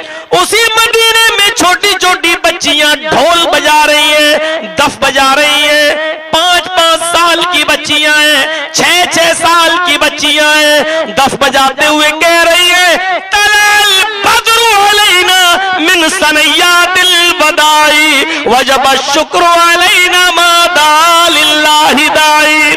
अल्लाह का शुक्र है कि आज 14वीं रात का चांद मदीने में नमूदार हुआ है, फरहान की चोटियों से चमका है, आज मक्के से मदीना तशरीफ लाया है। हम तो अल्लाह का शुक्र अदा करेंगे जितना हो सकेगा। और उन बच्चियों ने गीत गाते गाते ये शेर भी पढ़ दिया, वफीना नबिय्युन यअलमु मा फी गद। आज तो मदीने में एक ऐसा नबी आ गया है जो कल की बात भी जानता है, कल क्या होने वाला है वो भी जानता है। अल्लाह के रसूल ने जब ये सुना कि इन बच्चियों ने ये कहा कि एक ऐसा नबी है जो कल की बात भी जानता है, ऊंटनी से उतर गए, उन बच्चियों के पास आए, फरमाया दई हाजिल कलिमात, आए बच्चियों ये जुमले मत पढ़ो, जो पहले पढ़ रही थी वही पढ़ो। अल्लाह की कसम मैं कल की बात नहीं जानता, मुझे नहीं मालूम कि कल मेरे और तुम्हारे साथ क्या किया जाएगा, कल का इल्म तो सिर्फ अल्लाह को है। शिर्क बर्दाश्त नहीं किया, शिर्क बर्दाश्त नहीं किया। आज ओहो मेरी औलाद अब अपने पैरों पे खड़ी हो गई, अब ये हमारे लिए सहारा बन गया है, अभी हमें खिलाएगा पिलाएगा। नहीं, कोशिश करो कि हमारे मुंह से जुमले निकले कि अल्लाह ने हमारी औलाद को उनके पैरों पे खड़ा कर दिया और मुझे इस औलाद के जरिए अल्लाह रब्बुल आलमीन मेरी परवरिश फरमाएगा। ये औलाद इंशाअल्लाह मेरा सहारा बनेगी अल्लाह की तौफीक से। ये जुमले हमारे मुंह से निकलना चाहिए। मेरे भाइयों, चींटी की चाल से ज्यादा बारीक होता है ये शिर्क। कोशिश करिए शिर्किया जुमले हमारी जबान से न निकलें। आपने खौला बिनते सालबा का नाम सुना होगा, एक बहुत ही बुजुर्ग सहाबिया गुजरी हैं। जरा सुनिएगा नक्शा, मंजर देखिएगा। इनके शौहर थे खौला बिनते सालबा के औस इब्ने सामित, इनके हस्बैंड थे, और किसी बात पर अपनी बीवी खौला से नाराज हो गए तो खौला से नाराजगी के आलम में क्या कह दिया, अंत अलैया का ज़हर उम्मी, ऐ खौला तू मुझ पर मेरी माँ की पीठ की तरह हराम हो चुकी है। अरबी जबान में ये जुमले बहुत खतरनाक है। अगर कोई शख्स अपनी बीवी से ये कह दे कि तू मुझ पर मेरी माँ की तरह हराम है तो समझ लो कि उसने बहुत बड़ा जुर्म किया है। अब इस जुर्म की तलाफी कैसे होगी। खौला बिनते सालबा ने औस इब्ने सामित से किसी बात पर थोड़ी सी, मियां बीवी हैं, होते हैं, दो बर्तन है खड़कते हैं, औस इब्ने सामित ने कह दिया कि अंत अलैया का ज़हर उम्मी, तू मुझ पर मेरी माँ की तरह हराम हो चुकी है। चल आए खौला, तू मुझ पर मेरी माँ की तरह हराम हो गई है, जिस तरह मेरी माँ मुझ पर हराम तू भी हराम। खौला बिनते सालबा ने बाद में कहा है, मेरे हस्बैंड औस ये तुमने क्या किया है, ये हमारे छोटे छोटे बच्चे कहाँ जाएंगे। अब जबान से निकला हुआ तीर कैसे वापस आए। उस जमाने में ये था कि जो शख्स अपनी बीवी को अपनी माँ की तरह हराम कर ले तो अब उससे मिल नहीं सकता था, बल्कि माँ की तरह उसको खिदमत करना पड़ती थी अपनी बीवी की, क्योंकि अब वो माँ, अब वो बीवी नहीं रही। औस इब्ने सामित ने बाद में बहुत अफसोस किया कि मेरे मुंह से ये जुमले नहीं निकलना चाहिए। मैं आपको जो मंजर बताना चाहता हूं उस मंजर की तरफ जरा आइए और देखिए।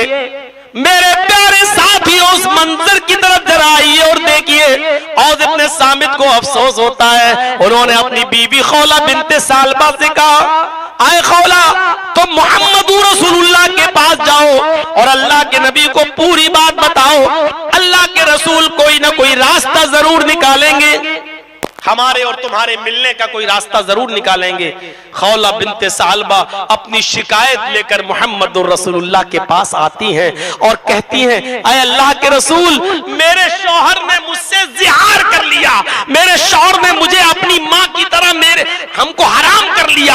ऐ अल्लाह के नबी, मेरे छोटे छोटे बच्चे हैं, बच्चों को प्यार तो मैं दे सकती हूँ, लेकिन खिलाने पिलाने की जिम्मेदारी और कमाने की जिम्मेदारी तो मर्द की होती है। ऐ अल्लाह के नबी, मेरे और मेरे शौहर के दरमियान कोई रास्ता निकालिए। अल्लाह के नबी ने फरमाया, ऐ खौला, तेरे लिए मेरे पास भी कोई रास्ता नहीं है। देखिए, नबी की भी चौखट बंद हो गई है। अल्लाह के रसूल ने फरमाया, ऐ खौला, तेरे लिए मेरे पास भी कोई रास्ता नहीं है। अब तू अपने शौहर से अलग रहेगी, तू अपने शौहर के लिए हराम हो चुकी है। कहा, अल्लाह के नबी, मेरे शौहर ने मुझे तलाक तो नहीं दी, सिर्फ माँ की तरह हराम कर लिया है, सिर्फ बोल दिया गुस्से में आकर। आप तो नबी हैं, कोई रास्ता निकाल सकते हैं। फरमाया, खौला, अब मेरे पास भी कोई रास्ता नहीं। मुस्नद अहमद इब्ने हंबल की रिवायत के मुताबिक खौला ने इतनी जिद की कि अल्लाह के रसूल कोई रास्ता निकालिए, कि अल्लाह के नबी सल्लल्लाहु अलैहि वसल्लम ने खौला को दरवाजे के बाहर कर दिया। अरे खौला, जिद मत करो, मेरे पास तुम्हारे लिए कोई रास्ता नहीं, जाओ, अब तुम अपने शौहर के लिए हराम हो चुकी हो। खौला मुहम्मदुर रसूलुल्लाह के दरवाजे से बाहर आती है, नबी की चौखट को छोड़ती है, नबी के दरवाजे को छोड़ देती है, घर से बाहर निकलती है। अब जो चीज दिखाना चाहता हूं, जरा इधर देखिएगा। जयनगर वालों, बड़े गौर से सुनते हो तुम, सुनिएगा मंजर।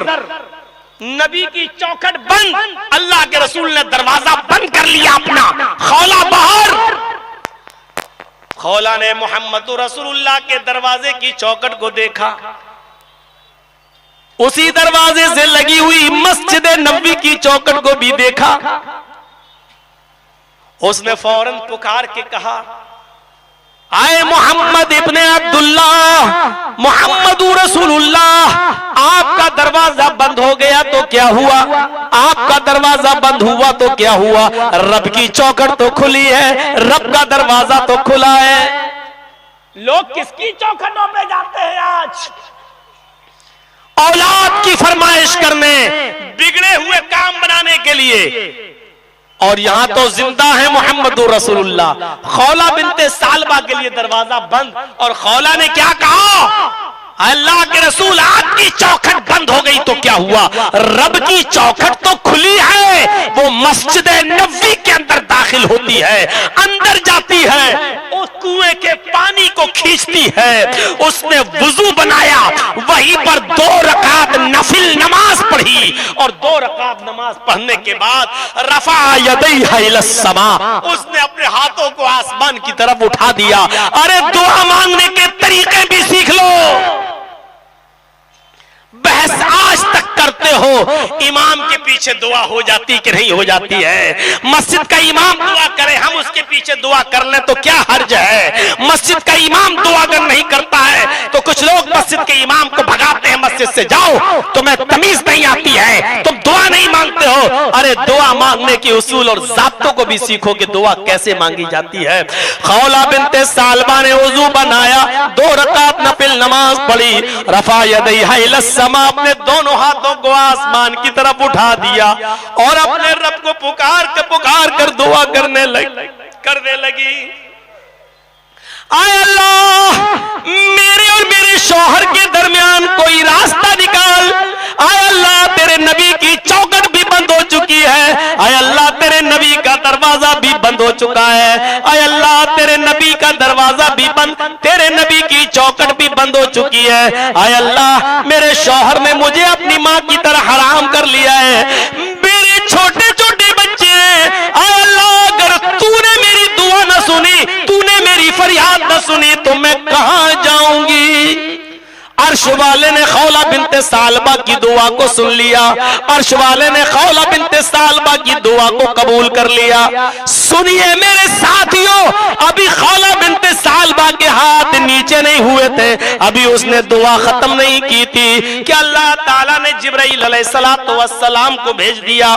जिब्राइल इस दुनिया दुनिया में आते हैं और मोहम्मद रसूलुल्लाह सल्लल्लाहु अलैहि वसल्लम पर कुरान की आयतें नाजिल फरमाते हैं। अल्लाह ताला ने कुरान की आयतों के साथ जिब्राइल अमीन को भेजा। क़द समिअल्लाहु क़ौलल्लती तुजादिलुका फी ज़ौजिहा व तश्तकी इलल्लाह। क़द समिअल्लाहु क़ौलल्लती तुजादिलुका, ऐ मोहम्मद सल्लल्लाहु अलैहि वसल्लम, अल्लाह ने उस औरत की गुफ्तगू को सुन लिया, अल्लाह ने उस औरत की बात को सुन लिया। क़द समिअल्लाहु क़ौलल्लती तुजादिलुका, जो आपसे बहस कर रही थी, क़ौलल्लती तुजादिलुका, जो आपसे बहस कर रही थी, आपसे तकरार कर रही थी कि मेरे और मेरे शौहर के दरमियान रास्ता निकालो, आपकी चौखट बंद हो गई। वह तश्तकी इलल्लाह, तो वो अल्लाह से भी फरियाद कर रही है, अल्लाह को भी पुकार रही। जाओ, उस एक औरत की दुआ अल्लाह रब्बुल आलमीन ने सुन ली और उस एक औरत की दुआ से अल्लाह ने पूरी दुनिया की तमाम औरतों के लिए मसला बदल दिया, उसका हल निकाल दिया। आयत मोहम्मद सल्लल्लाहु अलैहि वसल्लम, उस औरत को बुलाइए और उसको बता दीजिए कि अल्लाह रब्बुल आलमीन ने तेरा हल निकाल दिया है। और हल ये है कि जो लोग अपनी बीवियों को अपने ऊपर अपनी मां की तरह हराम कर लें, अगर वो चाहते हैं कि मैं अपनी बीवी को अपनी बीवी बनाऊं, तो एक गुलाम आजाद करें, एक गुलाम आजाद कर देंगे, उनकी बीवी हो जाएगी।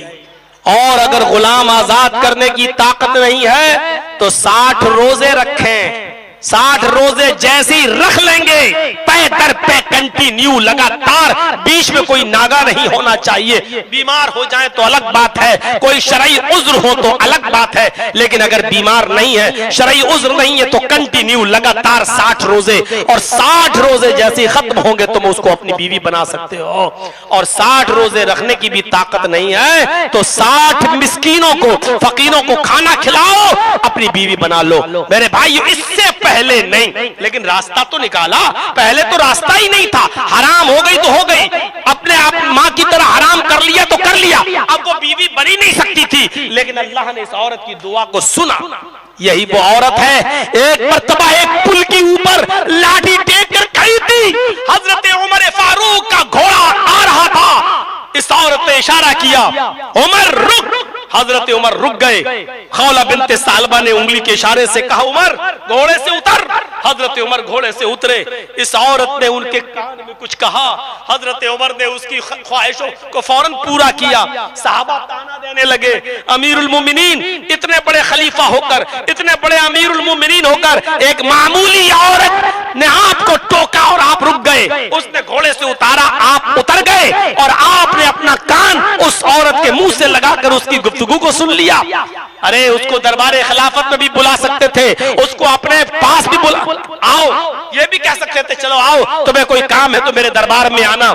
आपने उसकी आवाज को सुना, उतर गए अपने घोड़े से और उसके पास चले गए। हजरत उमर ने रोते हुए फरमाया, आए मेरे साथियों, ये कोई मामूली औरत नहीं है, ये वो औरत है जब इसने पुकारना शुरू किया तो 7वें आसमान पर बैठा हुआ अर्श के ऊपर लगी हुई कुर्सी पर बैठा हुआ अल्लाह तबारक व तआला भी इस औरत की फरियाद को, इसकी दुआ को रद्द न कर सका। इस औरत की दुआ को 7वें आसमान पर अर्श वाले ने भी इसकी दुआ को कबूल किया था और मोहम्मद रसूलुल्लाह के पास जिब्राइल को भेजकर रास्ता बता दिया था कि इस औरत के लिए हमने रास्ता बना दिया है।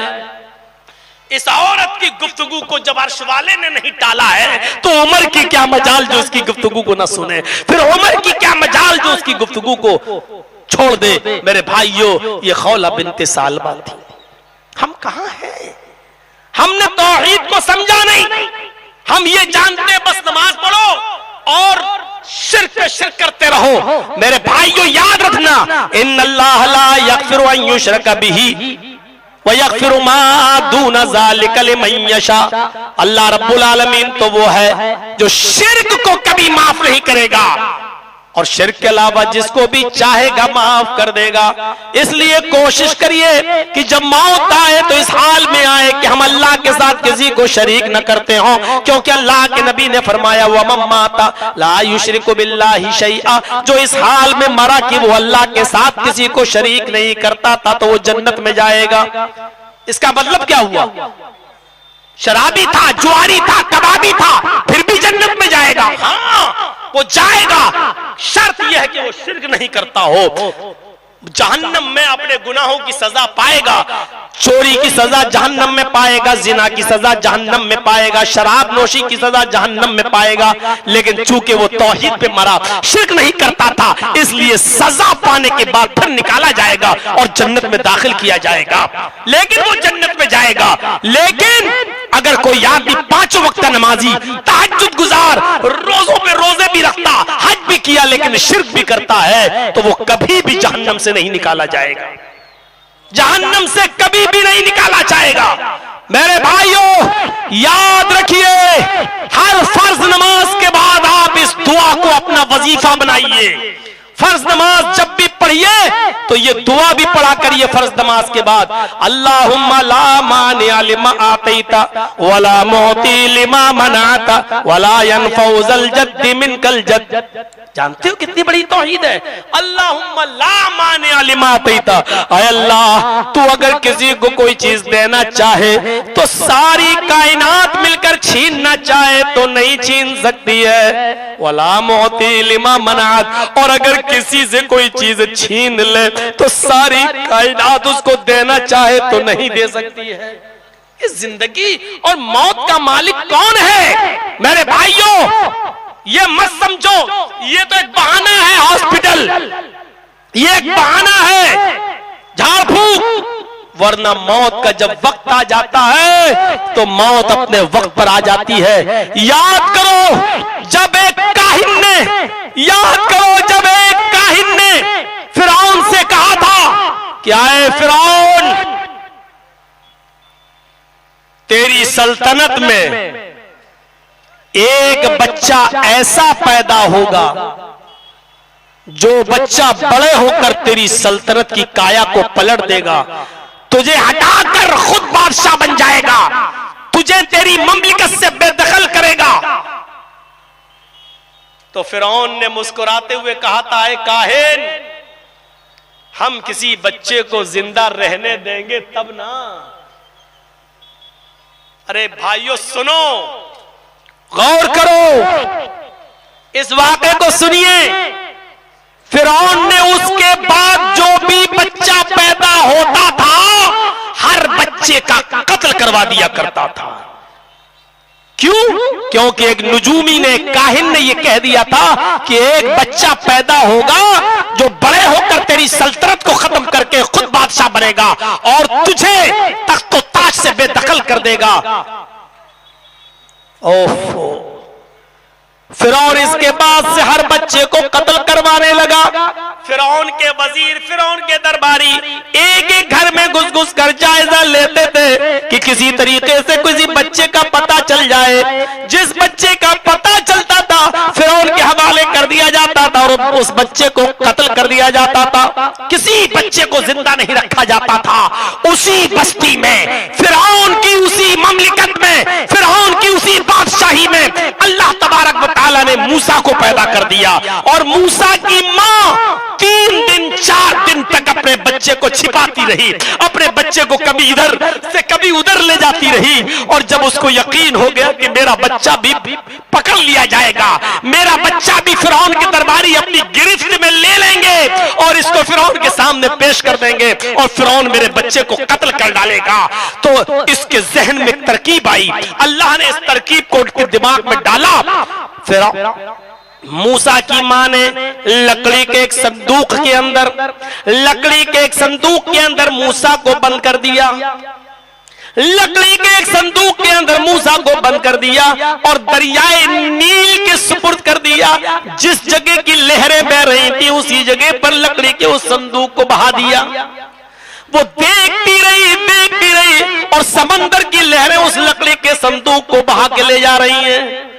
मूसा की मां के पास कोई और रास्ता नहीं था, मेरे पास ये बच्चा रहेगा तो देख लिया जाएगा और पकड़ा जाएगा। ऐसे समंदर में बहते बहते अगर किसी के घर के सामने से गुजरेगा और शायद कोई इस बच्चे को उठा ले और अपने घर में पाल पोस कर बड़ा कर दे।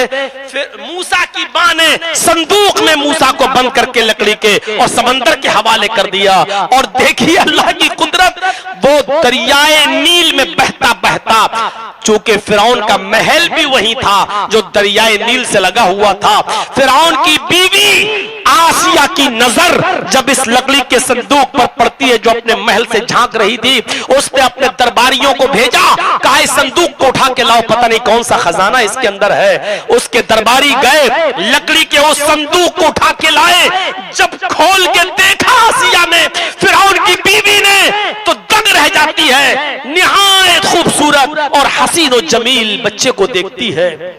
फिरौन को पता चला, फिरौन ने कहा मेरी बीवी, इस बच्चे को मेरे हवाले करो, मैं इसको कत्ल करूंगा। फिरौन की बीवी ने कहा नहीं, ये बच्चा तो हमारे पास रहेगा, हमारी औलाद नहीं, हम इसको अपना बेटा बना लेंगे और हमारे यहाँ रहेगा तो क्या आपके खिलाफ बगावत करेगा, हम इसकी अच्छी तरबियत करेंगे। फिरौन ने कहा नहीं, हम इसको कत्ल करेंगे, लेकिन अपनी बीवी की जिद के आगे मान जाता है, कहता है कि ठीक है, जब हमारी निगरानी में रहेगा तो हमारे खिलाफ क्या बगावत करेगा, ठीक है तुम इसको पालो। उसको क्या मालूम था कि यही फिरौन के घर में पलने वाला यही बच्चा बड़े होकर हमारी सल्तनत को पलट देगा। वही फिरौन जो एक बच्चे को जिंदा नहीं रखता था, लेकिन अल्लाह ने जिसको बचाना चाहा, वो फिरौन के घर में अल्लाह ने उसको बचाया। वो फिरौन जो पूरे मुल्क मिस्र के पैदा होने के बाद हर बच्चे को कत्ल कर देता था, लेकिन अपनी तख्त और सल्तनत के हटाने वाले मूसा को अपने घर में परवरिश करता है, पलवाता, अल्लाह रब्बुल आलमीन उसके घर में पलवाता है। यह है कुदरत का निजाम। मेरे भाइयों, कौन बदल सकता है कुदरत के इस निजाम को? कौन चेंजिंग कर सकता है कुदरत के इस निजाम की? मेरे भाइयों, जब अल्लाह ने बचाना चाहा मूसा को, तो देख लीजिए वो फिरौन जो हर बच्चे को कत्ल कर देता था, लेकिन मूसा को नहीं मार पाया। क्यों? क्योंकि अल्लाह को बचाना था। और जिसको मारना चाहे तो कोई नहीं बचा सकता। सन 1957 का एक वाकया मुझे याद आता है। उस वक्त एक ट्रेन चलती थी जो कोयले वाली हुआ करती थी, और गोरखपुर से वो ट्रेन गोंडा के लिए आती थी। जो लोग छोटी लाइन से वाकिफ है वो जानते होंगे, गोरखपुर से चलते हुए नौगढ़, फिर बढ़नी के बाद एक स्टेशन आई कौवापुर। कौवापुर से ये लोकल ट्रेन चली और बलरामपुर आने से पहले एक राप्ती नदी पड़ती है। राप्ती नदी को क्रॉस करने के बाद जैसी क्रॉस किया, बलरामपुर स्टेशन के आने से पहले ट्रेन का ड्राइवर क्या देखता है कि एक नौजवान लड़की पटरी पर दौड़ती हुई चली आ रही है, खुदकुशी करना चाहती है, मरने के इरादे से आ रही है। ट्रेन के ड्राइवर जिसका नाम मोहम्मद कासिम था, यह सन 1957 की बात है, 1957 की, उसने ब्रेक लगाए, पूरी ताकत के साथ उसने ब्रेक लगाए। ब्रेक लगाने के बाद देखता है कि ट्रेन रुक गई। वो जल्दी से ट्रेन से उतरता है। उतरने के बाद देखता है कि लड़की पटरी पर पड़ी हुई है, लेटी हुई है, और ट्रेन और लड़की के दरमियान 2 बालिश्त का फासला है। 2 बालिश्त का फासला है। उसने ठंडी सांस ली कि ट्रेन का पहिया इस लड़की के ऊपर नहीं चला, लड़की बच गई। उसने कहा मेरी मेहनत कामयाब हो गई। उसने ब्रेक लगाए लड़की को बचाने के लिए, और जब उतर के देखता कि 2 बालिश्त का फासला है, उसने लड़की को उठाना चाहा, उठो, लेकिन लड़की बेहिस पड़ी हुई है। उसने टटोला, लड़की बेहिस पड़ी हुई है। उसने हाथ रख के देखा, धड़कनें बंद, उसकी रूह निकल चुकी है। वो ट्रेन के आने से पहले ही हार्ट अटैक से मर चुकी है, हरकतें कल्ब उसकी बंद हो चुकी है, वो मर चुकी है। मोहम्मद कासिम ने बयान दिया रोते हुए, क्या कहता है कि मेरी जिंदगी को 20 साल हो गए ट्रेन चलाते हुए, 20 साल की पूरी पूरी जिंदगी में मेरे सामने ये पहला हादसा हुआ। मैंने पूरी जिंदगी में ट्रेन चलाने की लाइफ में मैंने सबसे जोरदार ब्रेक आज लगाए और मैंने पूरी कोशिश की कि ट्रेन को रोककर इस लड़की को बचा लूं, लेकिन मैंने ट्रेन रोक दी। रोकने में भी कामयाब हो गया, लड़की के ऊपर ट्रेन का पहिया भी नहीं चढ़ा, मैं उसमें भी कामयाब हो गया, लेकिन अब ऊपर वाले ही ने इस लड़की की जिंदगी में मौत लिख दी थी, तो मैं क्या कर सकता हूं। यानी मेरी कोशिश के बावजूद भी लड़की नहीं बच सकी है। अगर मारने ही पे अल्लाह रब्बुल आलमीन आ जाए तो फिर दुनिया की कोई ताकत बचा नहीं सकती है। दोनों मिसालें दे दी। फिरौन मार रहा था हर बच्चे को, लेकिन अल्लाह को बचाना था तो मूसा को उसी के घर में बचा के और पाल पोस करके दिखा दिया। और इस आदमी ने बचाना चाहा लड़की को, कामयाब भी हो गया ट्रेन रोकने में, लेकिन हरकत कल्ब से ये लड़की मर चुकी। तो जिंदगी देने वाला अल्लाह है, मौत के घाट उतारने वाला अल्लाह है, हम और आप नहीं है। इज्जत और जिल्लत देने वाला अल्लाह है। गौर कीजिए मेरे भाइयों, यूसुफ अलैहिस्सलाम को उनके भाइयों ने, सौतेले भाई थे, कुएं में फेंक दिया। काफिला आया, निकाला, ले गया, मिस्र के बाजार में बेचे गए। बादशाह मिस्र के घर पहुंचे, पलते गए, बढ़ते गए, जवान हुए। बादशाह की बीवी, अजीज़े मिस्र की बीवी ने नियत भी खराब की। आखिरकार झूठे इल्जाम में जेल में भी गए, कई साल जेल में रहे। गौर कीजिए, और कई साल जेल में रहने के बाद यहीं से उनका नक्शा बदलता है और फिर एक दिन आता है कि वो पूरे मुल्क मिस्र के बादशाह बने हैं, पूरे मुल्क के मिस्र के हुक्मरान बने। 5 साल नहीं, 10 साल नहीं, हमारे मोदी जी की तरह 15 साल नहीं, इंदिरा गांधी की तरह 20 साल नहीं, पूरे 80 साल तक मुल्क मिस्र के बादशाह रहे, मुल्क मिस्र की हुक्मरानी करते रहे। गौर कीजिए मेरे भाइयों, कहां से निकाले गए, कहां से? कुएं से। कितने में बेचे गए आपको मालूम है? कुरान पढ़िए, वह शरऊहु बिस्समनिन बख्सिन दराहिम मादूदा, गिनती के चंद सिक्कों में, चंद टकों में उनको मुल्क मिस्र के बाजार में बेच दिया गया। बादशाह मिस्र के घर पहुंचे, बादशाह मिस्र के घर में पलते रहे, बढ़ते गए, जवान हुए। मिस्र के बादशाह की बीवी की नीयत खराब हुई, उसकी बात नहीं मानी तो झूठे इल्जाम में कैद खाने गए।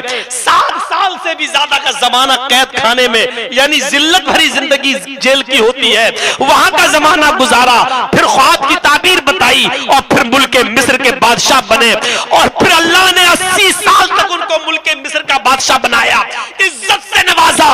और उनके भाई जो ये समझ रहे थे कि यूसुफ को कुएं में फेंक कर मैं अपने बाप की नजर में महबूब बन जाऊंगा, और एक दिन इन भाइयों को भीख मांगने का कटोरा लेकर यूसुफ अलैहिस्सलाम के पास भीख मांगने के लिए जाना पड़ा। अपने मुल्क के लिए, कहत के लिए, गल्ला मांगने के लिए जाना पड़ा।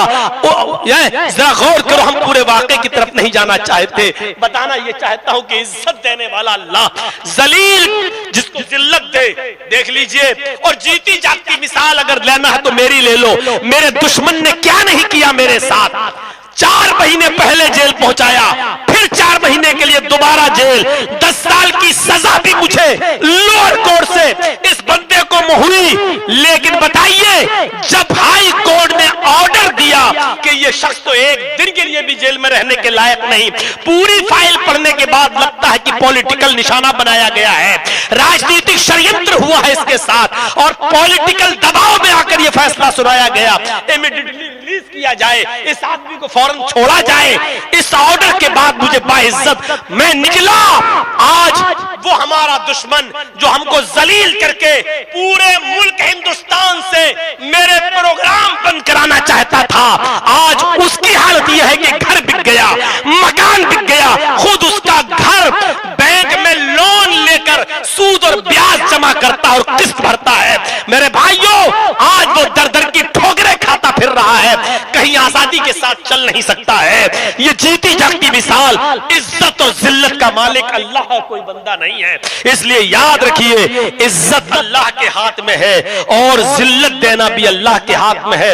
व तो इज्जु मन तशा व तो जिल्लु मन तशा, अल्लाह ही इज्जत देता है, अल्लाह ही जलील करता है।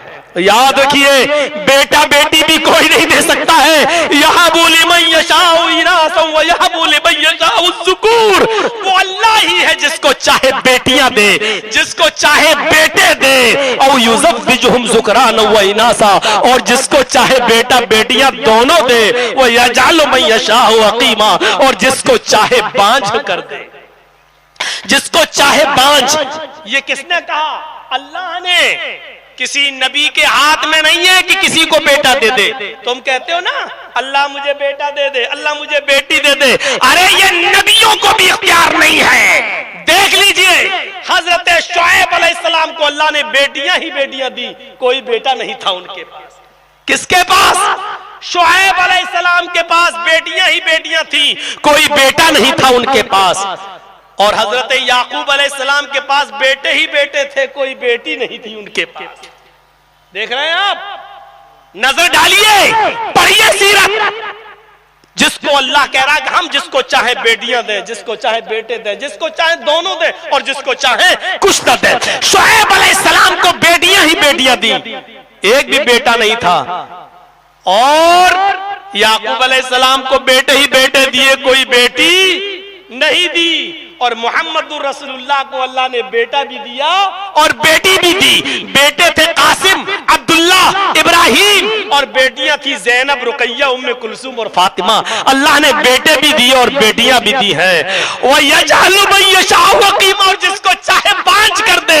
ईसा अलैहिस्सलाम को देख लो, कुछ नहीं दिया। ईसा अलैहिस्सलाम का ना बेटा था ना बेटी, उनकी तो शादी नहीं हुई, बगैर शादी के आसमान पे जिंदा उठा लिए गए।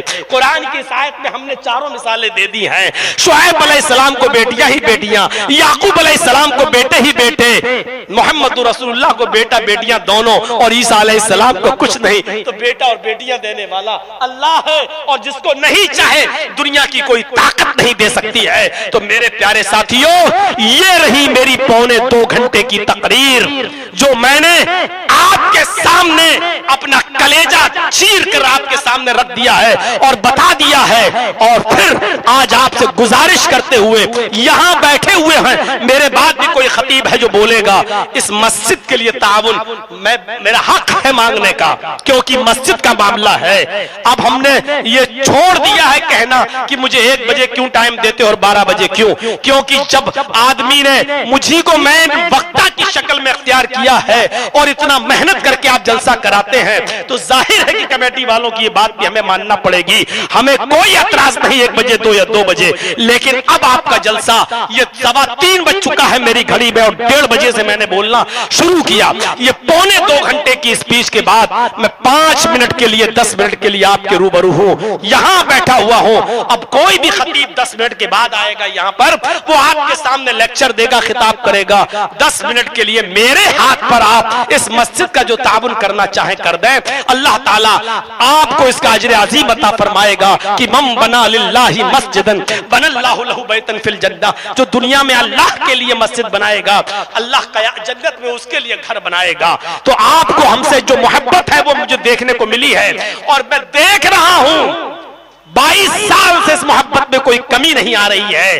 तो इसलिए इस मोहब्बत का एक कर्ज है, वो आज मैं देखता हूं कि आप हमारे हाथ में इस मस्जिद के लिए कितना देते हैं। अल्लाह रब्बुल आलमीन आपको इसका अजर अजीम अता फरमाए। लाइए जज़ाकुमुल्लाहु अहसनल जज़ा। 10 मिनट के लिए जितना जो आपको देना चाहे दे दें, और आप हमारे बाद वाले खतीब को आप यहां बुला लीजिए, वो आ जाए और फिर वो अपना माइक संभालें।